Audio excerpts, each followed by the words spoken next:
Bem-vindo de volta. Esta é a sessão final da nossa série intitulada Três Mensagens Cósmicas, o conflito final da Terra. Toda esta série foi baseada no livro do Apocalipse, especificamente no capítulo 14, versículos 6 a 12. Essas três mensagens são eternas, urgentes e universais. São mensagens que Deus deu para preparar um povo para o seu breve retorno. Cada uma dessas mensagens foca na segunda vinda de Cristo. Cada mensagem ressoa com esperança.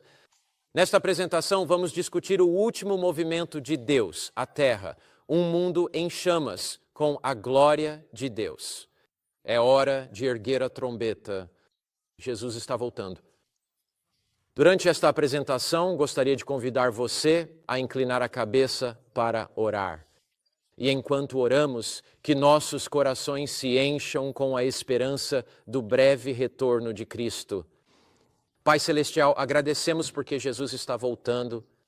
Agradecemos pelas três mensagens cósmicas, três mensagens de esperança eterna, que apesar do que vemos ao nosso redor, com fome e terremotos, com pestilências, com esses vírus estranhos, com a ameaça de guerra nuclear, com o desastre econômico iminente, com o caos e a calamidade na sociedade e entre as nações, não importa o que vejamos ao nosso redor, e até mesmo os desafios em nossa própria vida pessoal e em nossas famílias, nossa saúde, temos a esperança da vinda de Cristo. E assim, conceda-nos aqui essa esperança mais profunda, essa esperança mais ampla, essa esperança mais brilhante, essa esperança maior, enquanto estudamos juntos nesta apresentação em nome de Cristo.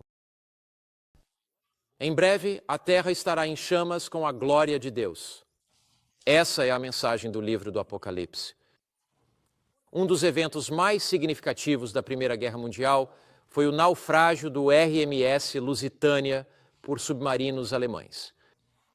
Esse naufrágio trouxe para a guerra os Estados Unidos e muitas das outras nações aliadas. O Lusitânia foi afundado na sexta-feira, 7 de maio de 1915.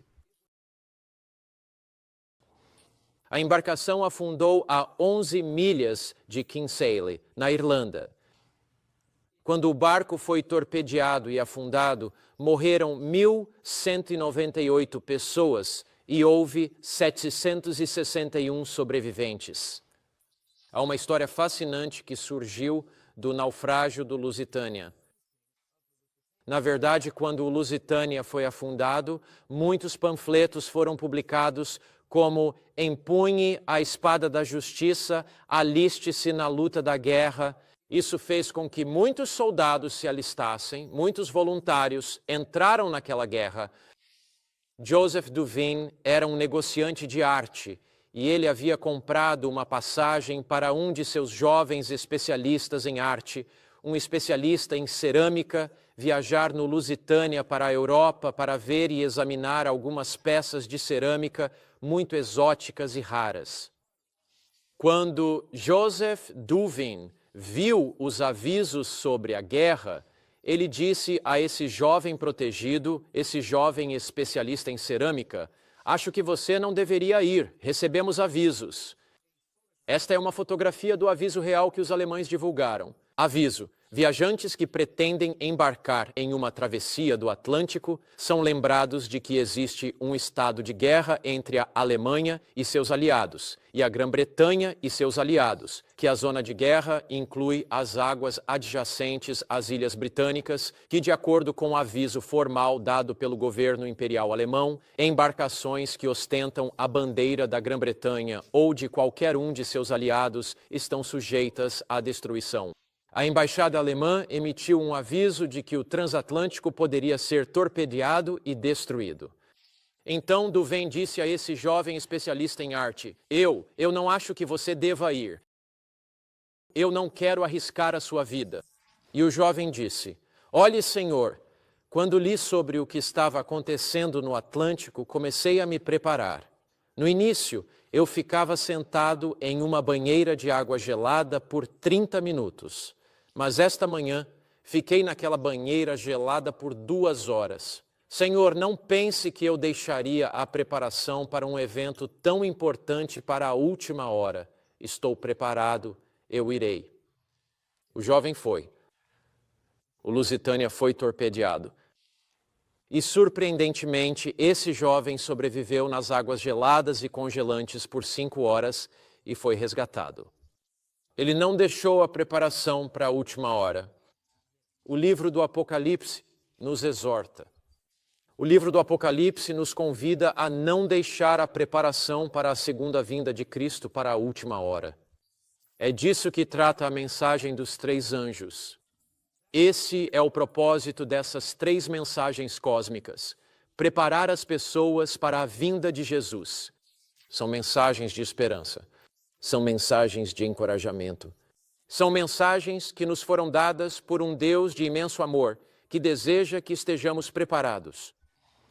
O apóstolo Paulo ecoa as palavras dessas mensagens do tempo do fim, que são o último apelo do céu a um planeta moribundo. Ignoramos as palavras de Paulo e ignoramos essas mensagens por nossa própria conta e risco. O apóstolo Paulo diz em 1 Tessalonicenses 5:4 e depois no versículo 6, mas vós, irmãos e irmãs, não estáis em trevas, para que esse dia vos surpreenda como um ladrão. Esse é o dia da segunda vinda de Cristo. Todos vocês são filhos da luz e filhos do dia. Não somos da noite nem das trevas. Portanto, não durmamos como os demais, mas vigiemos e sejamos sóbrios. Este é um tempo para estar plenamente consciente do que está acontecendo na história da Terra. Este é um tempo de viver no compasso da eternidade, no fio da navalha da eternidade. Este é um tempo para saber que não há nada entre nós e Cristo, que nossos corações estão plena, total e absolutamente entregues a Ele. Este é um tempo para compreender as profecias deste último livro profético da Bíblia, o Apocalipse. Este é um tempo para ter certeza de que tudo em nossa vida que não está em harmonia com Cristo seja entregue a Ele. No livro Testemunhos, volume 8, Ellen White escreve com discernimento profético divino nas páginas 27 e 28. O fim está muito próximo. Nós que conhecemos a verdade, devemos estar nos preparando para aquilo que em breve sobrevirá ao mundo como uma surpresa esmagadora. Paulo, no livro de Tessalonicenses, disse que Cristo viria como um ladrão de forma rápida, repentina e inesperada para o mundo. Sim, ele disse. E aqui, esta declaração destaca que haverá para os habitantes do mundo uma surpresa esmagadora. Mas não precisamos ficar surpresos. Não precisamos ser pegos de surpresa. Como escreveu um dos primeiros autores adventistas ao falar sobre a preparação para a segunda vinda, ele disse: a única maneira de estar pronto é se preparar e permanecer preparado. Veja, adiar a segunda vinda de Cristo para amanhã, adiar a preparação para a sua vinda para outro momento, significa que muitas vezes vamos adiar até que seja tarde demais. Essas 3 mensagens cósmicas falam aos nossos corações. Elas falam aos nossos corações para estarmos prontos hoje. Cada geração, desde a primeira vinda de Cristo, quando Jesus disse: não se turbe o vosso coração, credes em Deus, crede também em mim. Na casa de meu Pai há muitas moradas. Se não fosse assim, eu vô-lo teria dito: vou preparar-vos lugar, e se eu for, virei outra vez. Cada geração, nos últimos 2000 anos, ouviu essas palavras ecoarem em seus ouvidos, e é a intenção de Deus que cada geração viva em preparação para a sua vinda, viva pronta para a sua vinda. Mas nesta geração os sinais se uniram. As coisas que Cristo disse que aconteceriam estão acontecendo. Hoje temos mais evidências do que jamais tivemos. Alguém me disse: bem, Pastor Mark, você, como evangelista, tem pregado sobre a segunda vinda de Cristo há 50 anos e dizendo às pessoas que é em breve. Eu disse: sim, se pregamos isso há 50 anos, está muito mais perto hoje do que estava naquela época. Eu prefiro me preparar para a vinda de Cristo durante a minha vida e Ele não vir, mas estar pronto para a sua vinda. do que não me preparar e ele vir e eu não estar pronto. Não há hesitação entre o povo de Deus. Cristo nos chama para estarmos prontos para o seu breve retorno. E eu repito, a única maneira de estar pronto é se preparar e permanecer preparado. Quais são essas mensagens novamente? Em resumo, o primeiro anjo voa com o evangelho eterno, o evangelho da graça de Deus, para ser proclamado à luz do juízo final do céu, chamando todas as pessoas a obedecerem a Deus e adorarem o Criador. Aqui está uma mensagem de amor, uma mensagem de graça, uma mensagem para ir até os confins da terra, levando as pessoas a se apaixonarem tanto por Cristo, tão transformadas pela graça de Cristo, a ponto de viverem vidas piedosas e obedientes. Aqui está uma mensagem da hora do juízo, chamando homens e mulheres a obedecerem a Deus. Mas, como a maioria do mundo vira as costas para essa mensagem, o segundo anjo voa em Apocalipse 14:8. Ele diz: Caiu Babilônia, aquela grande cidade, porque ela fez todas as nações beberem do vinho da ira da sua prostituição. Como estudamos nesta série, Babilônia é um símbolo de confusão religiosa, doutrina falsa, tradições humanas. Babilônia representa um sistema de religião criado pelo homem. E assim aqui, a mensagem do segundo anjo está nos chamando para longe de todas as tradições humanas. Está nos chamando para deixarmos de colocar o eu no centro. Está nos chamando para longe do humanismo do nosso tempo. Está nos chamando de volta para Jesus e para fazer de Jesus uma prioridade. Está nos chamando de volta para as verdades da palavra de Deus. Babilônia é um sistema que usa imagens ou ídolos para representar seus santos ou seus venerados. Mas a mensagem dos anjos voando pelo meio do céu nos chama de volta à supremacia de Cristo. Babilônia não compreende o estado dos seres humanos na morte, por isso ensina a imortalidade da alma. Ela revive a antiga adoração ao sol, em vez de aceitar o sábado bíblico. Assim, as mensagens desses anjos, essas três mensagens cósmicas, nos chamam de volta à adoração ao Criador, em vez da adoração ao sol das filosofias e culturas pagãs. Ao não compreender a importância do corpo como templo de Deus, Babilônia trata o corpo como uma casa de diversões, em vez de como a morada do Espírito Santo. Por isso, Deus tem uma mensagem para o tempo do fim, uma mensagem que nos chama de volta para dar glória a Ele no que comemos, no que bebemos, glória em como vivemos, para louvá-lo em todas as áreas e aspectos de nossas vidas. João 17:17 diz: santifica-os na verdade, a tua palavra é a verdade. A mensagem dos três anjos, essas três mensagens cósmicas, nos chamam de volta à palavra, para sermos separados, santificados, consagrados pela própria verdade de Deus. Jesus disse em João 8:32, e conhecereis a verdade. Algumas pessoas têm essa ideia de que nunca se pode conhecer a verdade, mas Jesus diz, conhecereis a verdade, e a verdade vos libertará. A verdade nos liberta. A verdade nos liberta do erro, da falsidade e da apostasia. O terceiro anjo voa, Apocalipse 14, 9, 11. É um alerta contra receber a marca da besta.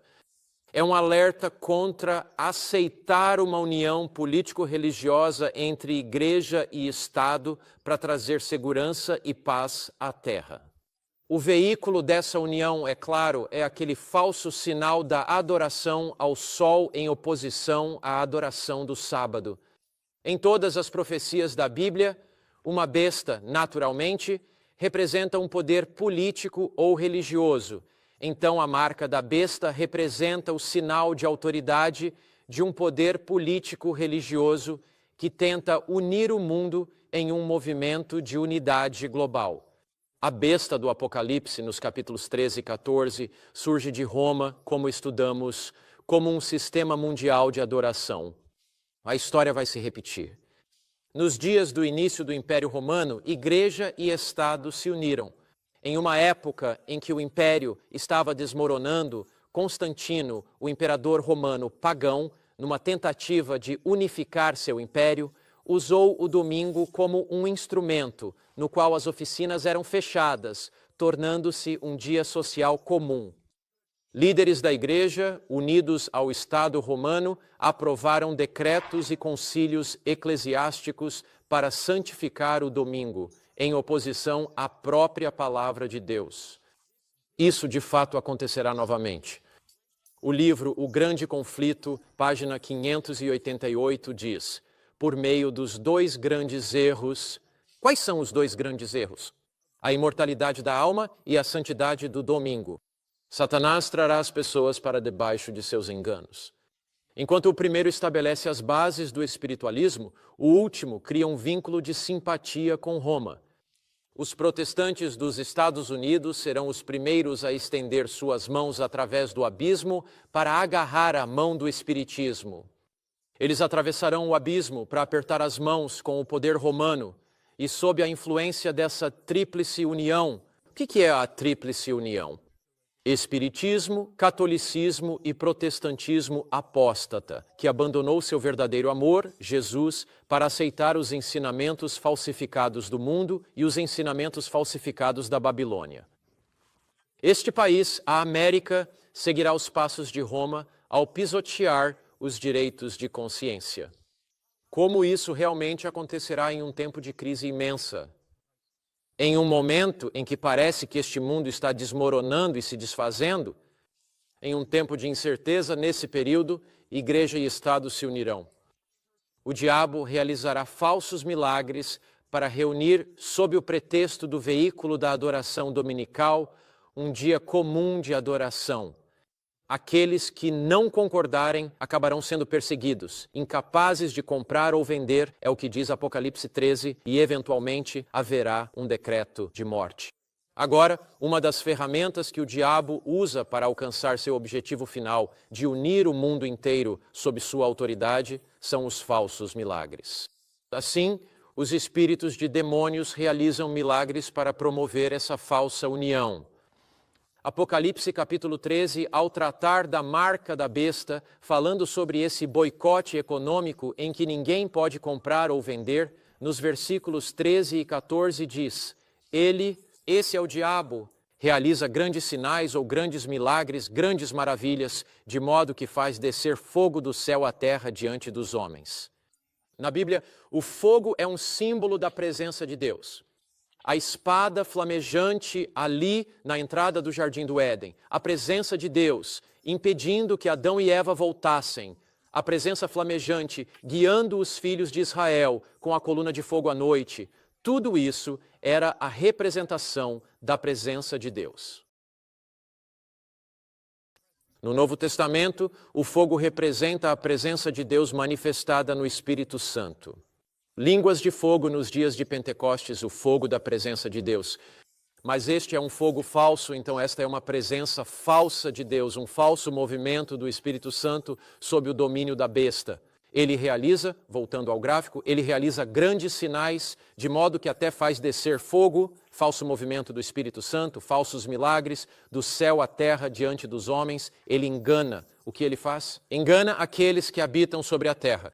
Por meio dos sinais que lhe foi concedido realizar diante da besta. Então aqui estão milagres falsos que de fato acontecem. Apocalipse 16, 14 revela a fonte, a origem desses falsos milagres. Pois eles são os espíritos de quem? Demônios, realizando sinais ou milagres, prodígios. O que eles fazem? Eles vão até os reis da terra e de todo o mundo para reuni-los para a batalha do grande dia do Deus Todo-Poderoso. Resumindo, Apocalipse capítulo 13 fala sobre a ascensão do poder papal, fala sobre sua influência no mundo, fala sobre um instrumento sob os auspícios do poder da besta para unir todo o mundo pouco antes da vinda de Jesus. E então Satanás libera os poderosos poderes do inferno para realizar milagres falsos ou contrafeitos, a fim de convencer os reis da terra, que muitas vezes têm essa visão humanista, esses líderes políticos, e a ideia de que ver é crer, então esses falsos milagres os convencem. Espiritismo, protestantismo, catolicismo, as nações do mundo, as várias religiões do mundo, unem-se numa tentativa de reunir o mundo nessa unidade. No livro O Grande Conflito, página 588, continuo lendo. À medida que os espíritos, esses são os espíritos malignos, professarem fé na Bíblia e manifestarem respeito pelas instituições da Igreja, sua obra será aceita como uma manifestação do poder divino. Então ocorre esse falso reavivamento religioso. Mas Deus não é pego de surpresa. Ele está preparando para que a terra seja iluminada com a glória de Deus. E um verdadeiro reavivamento religioso virá em um tempo de agitação global. Desastres naturais, colapso econômico. O diabo agirá com todo o poder e sinais mentirosos para enganar, se possível, até mesmo o povo escolhido de Deus. Mas o povo de Deus foi alertado. 3 mensagens cósmicas, as mensagens dos 3 anjos, deram o alerta, abriram seus olhos, prepararam-nos para a vinda do Senhor Jesus Cristo. As mensagens dos 3 anjos são a salvaguarda do céu contra os enganos do inimigo. A reforma, a qualquer momento, será concluída. Satanás não entrará em campo sozinho. Deus agirá através de seu povo, do tempo do fim, seu povo dos últimos dias, para restaurar a verdade de sua palavra. Homens e mulheres de coração sincero terão seus corações iluminados com a glória de Deus, com a verdade de Deus. A luz da verdade de Deus brilhará, e à medida que ela brilhar cada vez mais intensamente, milhares e dezenas de milhares responderão a essa verdade, a aceitarão e estarão preparados para a vinda de Jesus. Estará escrito, como está declarado em Apocalipse 14:12, será escrito sobre eles: aqui está a perseverança dos santos, aqui está a perseverança dos crentes, aqui estão os que guardam os mandamentos de Deus e a fé em Jesus Cristo. Jesus terá um povo do tempo do fim, um povo obediente a Ele, um povo que possui a qualidade da fé de Cristo vivendo em seus corações, um povo que confia em Jesus no tempo do fim. Por meio desse povo, Deus revelará sua vontade. Verdadeiros há muito tempo obscurecidos pela escuridão do erro e da tradição, incluindo o verdadeiro sábado bíblico, serão proclamados ao mundo pouco antes do retorno do nosso Senhor. Esta terra será iluminada com a glória de Deus. A reforma que começou no século XIII e continuou pelos séculos XIV, XV e XVI, essa reforma, esse retorno à Bíblia, esse retorno à centralidade de Cristo, esse retorno à graça como o único meio de salvação, esse retorno à obediência a Deus como nosso lema, essa reforma será completada.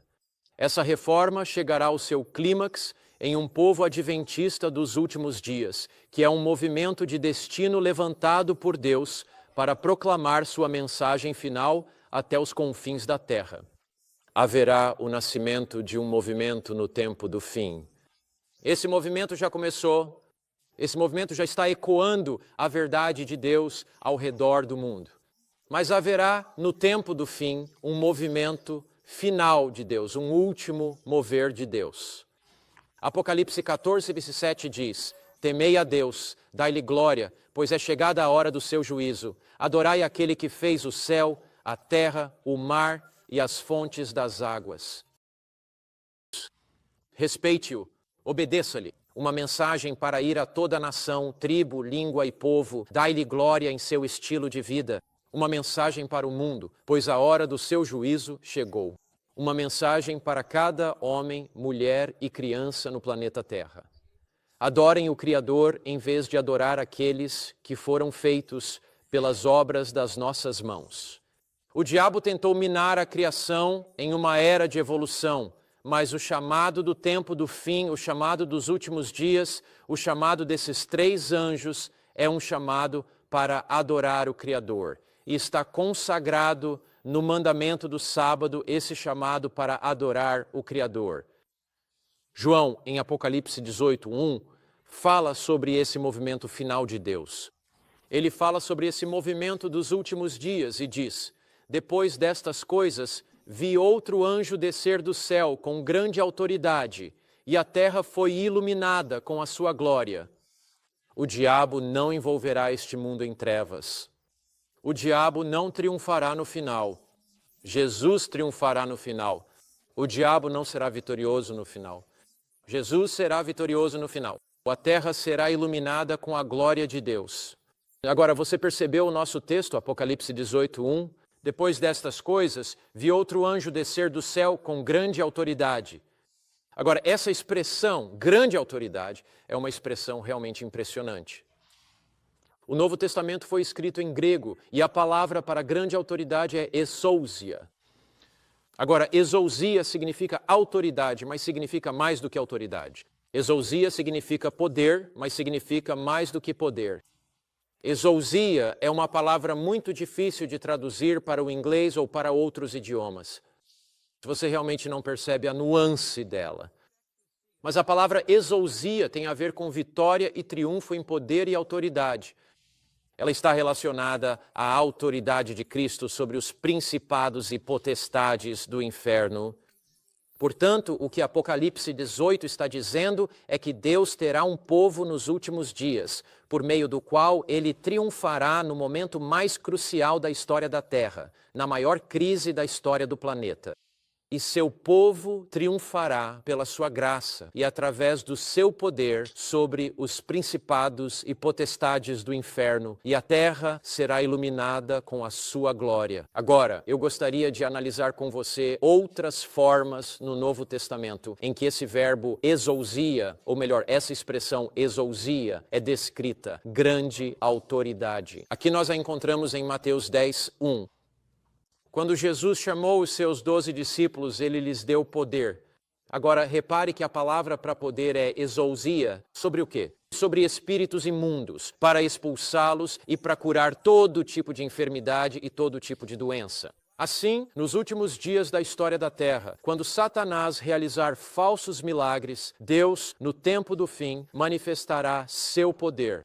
Um poder incomum vindo de baixo exige um poder sobrenatural vindo do alto. E Deus, mais uma vez, através de sua igreja, a abençoará com poder sobrenatural. Veremos milagres acontecendo. Os doentes serão curados. Maravilhas inegáveis serão realizadas pelo povo de Deus, porque eles estão totalmente, absolutamente comprometidos com Cristo. Eles não estarão realizando esses milagres. Eles serão os instrumentos que Cristo usará para realizar esses milagres. Mas veremos o poder milagroso de Deus agindo no tempo do fim. Haverá milagres falsos? Sim, muitas pessoas serão enganadas por esses milagres falsos, certamente. Qual a diferença entre milagres falsos e verdadeiros? Nós compartilhamos isso em outra apresentação, mas para resumir, caso você tenha perdido, milagres falsos levam você a se sentir satisfeito consigo mesmo, separado da obediência a Deus. Milagres falsos não têm nada a ver com obediência. Mas milagres genuínos e autênticos sempre nos conduzem de volta à obediência à lei natural de Deus, à lei moral de Deus. Milagres genuínos sempre nos levam à confissão sincera e ao arrependimento. E assim, essa palavra exousia é uma palavra de poder e triunfo. Aqui ela é usada novamente em Mateus 28:18. Jesus veio e falou com eles, dizendo: agora, esta é a grande comissão de Cristo aos discípulos, a igreja do primeiro século. Toda a autoridade me foi dada no céu e na terra. Essa palavra autoridade, novamente, é exousia. E em poucos anos, os discípulos proclamaram o evangelho ao mundo conhecido daquela época. Como eles fizeram isso? No poder de Cristo. Como eles fizeram isso? No poder do Espírito Santo. Então, no tempo do fim, quando parece que tudo no mundo está desmoronando, quando há uma união entre igreja e Estado, quando o povo de Deus é oprimido, o poder da chuva serôdia do Espírito Santo é derramado sobre eles, e a igreja se levanta tão gloriosa quanto o sol, tão formosa quanto a lua, tão forte quanto um exército, de acordo com Efésios 5. E a terra é iluminada com a glória de Deus, porque a igreja de Deus se levantou para a ocasião. Deus tem um povo totalmente, absolutamente comprometido com Ele. e sobre esse povo ele derrama o seu Espírito Santo. No tempo do fim, o Espírito Santo será derramado com um poder sem precedentes. O Evangelho se espalhará rapidamente até os confins da terra. Este Evangelho do Reino, segundo Mateus 24:14, será pregado em todo o mundo em testemunho a todas as nações. Então virá o fim. Esta é a promessa de Cristo. Este é o apelo de Cristo para você e para mim. Faça parte de algo grandioso. Faça parte de algo magnífico. Faça parte de algo glorioso. Não brinque de ser igreja. Não fique apenas nas periferias da fé. Este é o momento de compartilhar Cristo. Este é o momento de compartilhar a esperança de sua breve vinda. Este é o tempo de urgência para compartilhar a beleza de sua mensagem dos últimos dias com o mundo. Este é o momento de compartilhar as mensagens dos 3 anjos, essas 3 mensagens cósmicas no conflito final da Terra, com seus amigos e vizinhos. Apocalipse 18:1. Depois destas coisas vi descer do céu outro anjo com grande autoridade, exousia, poder, com grande triunfo, vitória. Agora repare, a terra foi iluminada com a sua glória. O que significa a terra ser iluminada com a glória de Deus? No livro do Apocalipse, há 3 coisas que estão ligadas: a glória de Deus, a honra de Deus e o poder de Deus. Quando Satanás desafiou o governo de Deus no grande conflito entre o bem e o mal, milênios atrás no céu, ele desafiou a glória de Deus. Lúcifer queria a glória de Deus, ele desafiou a honra de Deus. Lúcifer queria a honra de Deus e ele desafiou o poder de Deus. Deus levantará no fim dos tempos pessoas que terão apenas um interesse: a glória de Deus, não a sua própria glória, não o egoísmo egocêntrico. A honra de Deus, não a sua reputação. O poder de Deus, não o seu próprio poder, e não em busca de poder por vaidade ou ambição pessoal. Agora, quero que você perceba como essas 3 coisas estão ligadas como a solução definitiva para o grande conflito no livro do Apocalipse. Apocalipse 4:11. Digno és, ó Senhor, de receber glória, honra e poder, pois tu criaste todas as coisas e por tua vontade elas existem e foram criadas. Portanto, Deus como Criador é digno de glória, honra e poder. Esse é o verdadeiro tema do grande conflito. Esse é o tema dessa luta intergaláctica entre Cristo e Satanás. Quem é digno de glória, honra e poder? Observe Apocalipse 5:12. Você tem a mesma expressão em uma ordem um pouco diferente, mas é a mesma. Digno é o Cordeiro que foi morto de receber poder, riquezas, sabedoria, força, honra, glória e louvor. Porque Jesus é digno da nossa honra. Porque Jesus é digno da nossa glória. Porque Jesus é digno de ser aquele que detém o poder de todo o universo. Porque, em primeiro lugar, ele nos criou, Apocalipse 4:11. Em segundo lugar, ele nos redimiu, Apocalipse 5, ali no versículo 12. Mas repare na ligação entre poder, honra e glória. Veja Apocalipse 19:1. Os remidos de pé no céu com Cristo, quando o pecado, o sofrimento e a doença não existem mais. Quando a tristeza não existe mais. Quando a dor acabou, quando o mal foi destruído, quando o pecado foi esmagado por Cristo, quando a vitória pertence a Cristo, nós estaremos ali com Jesus e diremos o quê? Salvação, glória, honra e poder ao Senhor nosso Deus. A controvérsia terminou. Um só pulso de harmonia vibra por toda a vasta criação. O pecado e os pecadores não existem mais. E nos mundos incontáveis, querubins e serafins cantam: glória, honra e poder a Ele. Apocalipse 21:26, novamente, eles trarão a glória e a honra das nações para ela. Revestidos com a glória de Cristo, cheios de um só desejo de honrar a Cristo, entramos naquela cidade santa. Satanás, a serpente maligna que enganou Eva, está esmagado e desaparecido para sempre. Aquele anjo maligno, o ser de brilho deslumbrante que se rebelou contra Deus, um dia será destruído, queimado, consumido. todos aqueles poderes terrenos que buscavam sua glória, bestas que se levantam e caem, Babilônia se levanta e cai, Medo-Pérsia se levanta e cai, Grécia se levanta e cai, Roma se levanta e cai. Roma é desfeita.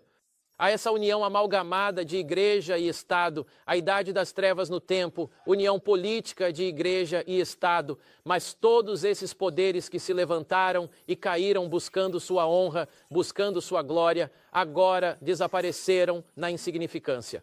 Aqui está a boa notícia. Há uma coisa que vai durar, há uma coisa que vai perdurar, há uma coisa que atravessará as eras incessantes da eternidade.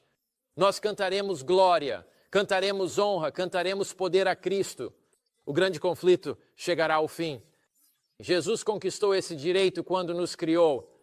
Jesus conquistou esse direito na cruz do Calvário, quando carregou nossos pecados e culpa. Jesus, ressuscitado dentre os mortos, intercede por nós, e Ele é aquele que é digno de glória, honra e poder. Encantado por seu amor, preocupado com sua honra, seu povo do tempo do fim revela sua glória, seu caráter amoroso e abnegado a um mundo egoísta e sem Deus, e a terra é iluminada com o caráter de Deus. Porque um povo do tempo do fim que não deseja nada além do que ele deseja, que não quer nada além de agradá-lo, que se preocupa com sua glória, sua honra, que se preocupa com sua reputação no universo, esse povo do tempo do fim sai e proclama a mensagem do seu amor. A mensagem de sua graça, a mensagem de sua misericórdia, a mensagem de seu poder incrível, as mensagens de sua força eterna e a mensagem de seu breve retorno e a esperança de seu breve retorno. O que é a glória de Cristo? Êxodo 33, 18, 19. Moisés disse, mostra-me a tua glória. E Deus disse, farei passar toda a minha bondade diante de ti. A bondade de Deus é seu caráter. A terra se enche da glória de Deus à medida que a bondade de Deus é derramada através do seu povo, enquanto eles revelam seu caráter. A terra será cheia da glória, da bondade, da graça de Deus quando um povo do tempo do fim sair e proclamar essa graça. 1 João 3, 1, 2 diz, vede que grande amor nos tem concedido o Pai, a ponto de sermos chamados filhos de Deus. Ao vir a Cristo agora, você é um filho de Deus. Você é um filho de Deus, uma filha de Deus. Mas você se lembra do que a Bíblia diz, amados, agora somos filhos de Deus. Quando somos filhos de Deus, e ainda não se manifestou o que havemos de ser, mas sabemos. Sabemos o quê? Sabemos que, quando Ele se manifestar, seremos semelhantes a Ele, pois o veremos como Ele é. Deus está fazendo algo na sua vida hoje, mas Deus quer fazer muito mais. De acordo com Hebreus 12, 1, 2, Jesus é o autor da nossa fé, mas Ele também é o consumador dela. Cristo começou a fazer algo na sua vida. Filipenses 1, 6, 7 diz, esta é a confiança que tenho nele, que aquele que começou boa obra em mim irá completá-la. Deus quer fazer muito mais por você. Por mais que você conheça a Cristo, Ele quer te encher ainda mais com sua graça. Por mais próximo que você esteja dele, Ele quer te aproximar ainda mais. Ele quer que você o conheça e que o conheça intimamente. Ele quer encher o seu coração com a sensação da sua presença, a sensação do seu amor, a sensação da sua graça. Amados, diz João, o João que escreveu o livro do Apocalipse, amados, agora somos filhos de Deus, mas ainda não se manifestou o que havemos de ser, pois quando Ele se manifestar, nós o veremos como Ele é e seremos semelhantes a Ele. O grande desejo do seu coração é ser como Cristo? Ellen White, escrevendo para a Conferência Geral dos Adventistas do Sétimo Dia, em um boletim diário de 28 de janeiro de 1893, diz o seguinte, a mensagem da justiça de Cristo deve ressoar de uma extremidade da terra à outra. Esta é a glória de Deus que encerra a obra do terceiro anjo. A mensagem da justiça de Cristo. O que é isso? Que eu sou indigno, mas ele é digno. Eu sou injusto, mas ele é justo. Eu sou impuro, mas ele é limpo. Eu sou impuro, mas ele é puro. Eu sou fraco, mas ele é forte. A mensagem da justiça de Cristo deve ir de uma extremidade da terra à outra. Qual é a mensagem, o resumo da mensagem dos três anjos? É que Cristo é tudo em todos. Nós vamos a Cristo, nós abandonamos toda a nossa própria justiça. A justiça dele vive em nosso coração. O poder da besta foca a atenção em si mesmo, em alguma unidade política ou religiosa para resolver os problemas do mundo. O que é a justiça de Cristo? É que somente Cristo pode resolver os problemas do mundo. Ele pode resolver os problemas da nossa vida pessoal. Ele pode resolver os problemas internacionais do mundo. O Cristo que nos criou, o Cristo que morreu por nós, o Cristo que intercede por nós, o Cristo que virá novamente por nós. Este Cristo que é totalmente justo é o nosso único Salvador e Redentor. Babilônia e toda religião falsa falam da glória do homem. Cristo e o cristianismo genuíno. O cristianismo genuíno fala da glória de Cristo. Babilônia e toda religião falsa falam da minha reputação, da minha honra.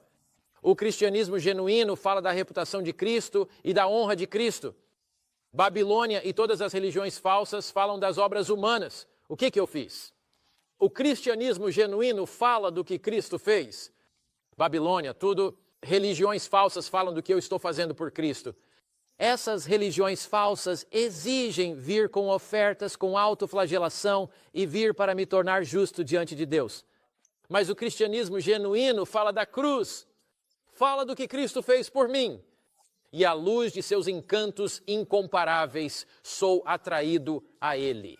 Babilônia e todas as religiões falsas são baseadas em uma distorção da verdade bíblica, fundamentadas na opinião humana. O cristianismo genuíno é baseado na verdade como ela é em Jesus. O cristianismo genuíno está ancorado, não na opinião do homem, não em ideias humanas, não em alguma abordagem cultural que molda a Bíblia de acordo com a minha opinião, mas está ancorado em Jesus e em sua palavra. A gratidão por tudo o que Cristo fez por nós motiva nosso comportamento, levando-nos a entregar toda a nossa vida a Ele. A Bíblia diz, na essência dessas mensagens dos três anjos, dessas três mensagens cósmicas, a Bíblia diz, temei a Deus, respeitai-o, dai-lhe glória. No livro Testemunhos para Ministros, Ellen White escreve aos ministros na página 453, o que é a justiça pela fé? É o trabalho de lançar a glória do homem no pó e fazer pelo homem aquilo que é impossível para ele fazer por si mesmo.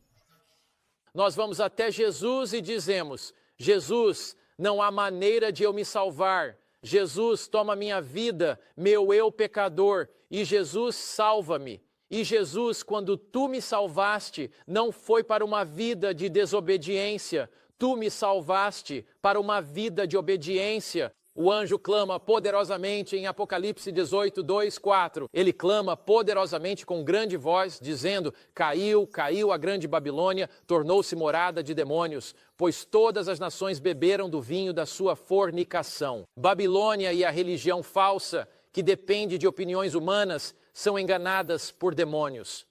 As nações do mundo bebem do vinho. Elas se embriagam com sua doutrina falsa.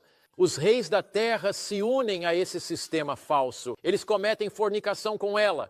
Os mercadores da terra, ou seja, os poderes econômicos, os homens ricos da terra, enriquecem com a abundância de suas delícias.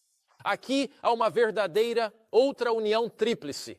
Religiões apóstatas ou falsas se unem em torno de sua ideia percebida de verdade, sua opinião humana sobre a verdade, suas tradições humanas. Poderes políticos se juntam a elas para unir o mundo. As nações do mundo se unem. Governos, instituições financeiras ou poderes econômicos se unem. Mas em Apocalipse 18, 4, há um chamado claro. Ouvi outra voz do céu dizendo, sai dela, povo meu, para que não sejas participante dos seus pecados e para que não recebas as suas pragas. Deus faz o seu apelo final. Esse apelo final está sendo feito ao mundo neste exato momento. Jesus está chamando o seu povo em uma mensagem de amor.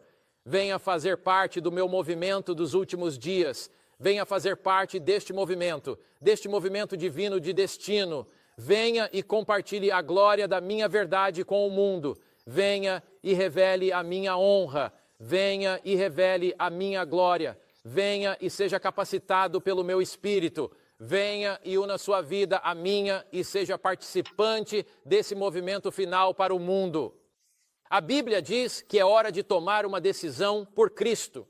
Babilônia, descrita em Apocalipse 18:5. Seus pecados se acumularam até o céu e Deus se lembrou das suas iniquidades. É o momento em que Jesus diz: basta, basta de pecado. Nos dias de Noé, o pecado chegou ao seu ponto final. Nos dias de Noé, a taça da iniquidade foi cheia. Nos dias de Sodoma e Gomorra, a taça da iniquidade foi cheia e Deus disse: basta. No tempo do fim, Jesus diz: basta. Nos últimos dias da história da terra, Deus diz: basta. Basta de sofrimento, basta de angústia, basta de tristeza, basta de rebelião, basta de pecado. E Jesus diz: é hora, senhores e senhoras, está na hora de fechar. Testemunhos para a Igreja, volume 5, página 208, diz: com precisão infalível, o infinito ainda mantém um registro com todas as nações, enquanto sua misericórdia é oferecida com apelos ao arrependimento. Esse registro permanecerá aberto, mas quando os números atingirem uma certa quantidade que Deus determinou, o tempo de graça se encerrará. Quando isso acontecer, repare no que está escrito: o ministério de sua ira começa, o registro é encerrado, a paciência divina cessa, não há mais súplicas de misericórdia em favor deles. A mensagem de Cristo está sendo proclamada agora. Cada ser humano terá a oportunidade de tomar sua decisão irrevogável. O tempo de graça não se encerra de forma arbitrária por Deus, mas se encerra como um sinal de que todos já tomaram sua decisão. Este é o momento de decisão. Onde estamos no curso do tempo? Deus está preparando um povo para proclamar as maravilhas de sua graça, a grandeza de seu amor, a bondade de seu caráter, a justiça de sua lei e a beleza de sua verdade. Como Paulo disse: para mim o viver é Cristo. Este é o momento, à luz da segunda vinda de Cristo, de tomar nossa decisão final por Cristo. Este é o momento de parar de ficar em cima do muro. Lord Cecil, um dos membros da realeza, príncipe da Inglaterra, estava no Canadá por um curto período de tempo e estava a caminho de um culto na igreja. E enquanto ia, olhou para fora e viu um homem que reconheceu alguém que já havia ido à igreja antes, mas que havia se afastado de Cristo. E esse homem estava trabalhando, rachando lenha. E tudo o que Cecil disse foi: irmão, o Senhor está voltando. Ele continuou andando. Aquele lenhador começou a pensar: o Senhor está voltando, o Senhor está voltando, o Senhor está voltando. Estou pronto para o seu retorno. Estou pronto para o dia em que Jesus descerá pelas nuvens do céu. Estou pronto para o dia em que a terra será iluminada com a glória de Deus. Eu já fiz uma entrega plena, completa e total a Cristo. Este mundo está em rota de colisão e há apenas uma esperança, a esperança da vinda de Jesus. Esperança na vinda de Cristo. Se não temos essa esperança, que esperança temos? A morte é um buraco escuro no chão, uma longa noite sem amanhecer. Temos uma esperança que atravessa a nossa escuridão. Estenda a mão e agarre essa esperança. Estenda a mão e abrace essa esperança. Estenda a mão e valorize essa esperança. Cristo está voltando. Vamos orar juntos. Pai Celestial, obrigado pela esperança. Escolhemos permitir que Jesus viva em nossas vidas e encha nossos corações com sua graça e amor, para que possamos proclamar essa esperança até os confins da terra. Em nome de Cristo. Amém. Deus te abençoe, meu amigo.